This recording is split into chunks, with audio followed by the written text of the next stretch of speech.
चलतु आज मशरूम रे गोटे नुआ आइटम बनैबा। 2 चम्मच दही नेबे।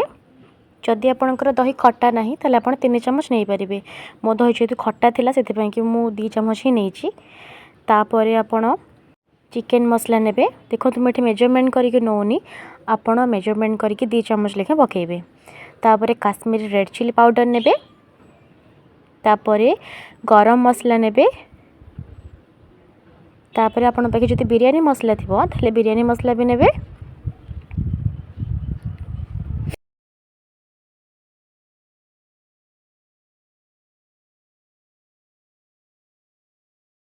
तापर गोटे चम्मच लुण पकेबे। तापर अदा रसुण पियाज को बाटी के रखि थिबा मिश्रण पकेबे। 2 चम्मच पकेबे। तापर जीरा पाउडर जदि देखिए आपणकर ठीक से गोले होनी मसलाटा ताहले आपण टिके पानी पकई पारिबे। जेहेतु मु सेथरे 2 चम्मच दही पकईची तो ठीक से गोले ही पर नथिबो। जदि आपणकर दही खट्टा नहीं ताहले आपण 3 चम्मच दही भी पकई पारिबे। ताको भलरे गोलेई सेथरे टिके एठी मु गोलमरिच गुंड पकाउची कहीं ना मु रेड चिली पाउडर पकई नथिली केवल काश्मीरी चिली पाउडर पकई थिली। से मुझे गोलमरिच गुंड पकाउची। आपण जदि रेड चिली पाउडर पकाउछंती ताहाले गोलमरिच गुंड पकेइबेनी। एठी मशरूम को मैरिनेट करके 5 ରୁ 10 मिनट जाके रखी नेबे। तापरे एबे हमें बाटिबा मगज। जदि आपण पाखे काजू अच्छी तो काजू पकातु। मो पाखे काजू नथिला। पोस्त आ 2टा गुजराती। तापरे सेथरे टिके नड़िया ताकू टिके पानी दे बाटी नबा।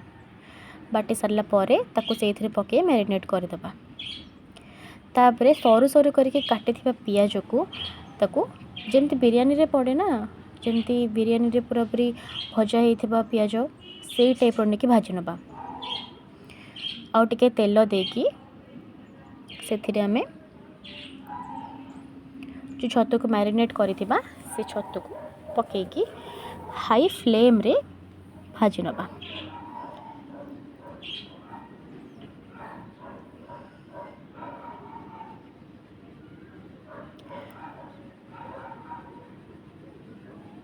पानी पूरा सुखिला पर्यंत को भाजिबे।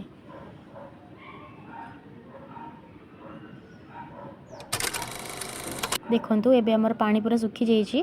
मसला पूरा पूरी कसी भी हो जाइछि। तापरे जो भाजी के रखिथिबा पियाज को ताको नै पकेकी ठीक से गोळे नबा। आपण कंचा पानी देबेनी एथरे सब मन रखिबे गरम पानी देबे। तरकारी जदि गरम पानी हमें दबा ना ताहले ता टेस्ट आहुरी बढ़िया लगे।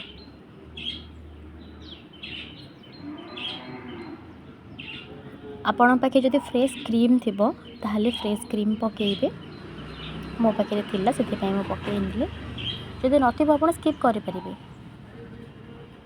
तापरे कस्तूरी पाउडर जो कस्तूरी मेथी रो आसे ना लीव पत्र ताको एमती क्रश करके पकई नेबे। तापरे लास्ट रे धनिया पत्र को काटिकी तरकारी पकईकी गोळेई नेबे। आपण ए तरकारी को रोटी रे खांतु भात रे खांतु सबुथिरे बहुत भल लागिबो। बहुत भल टेस्ट दबो। मो पाखे गोटे मिठा थिला सेति पई सेटा को देकी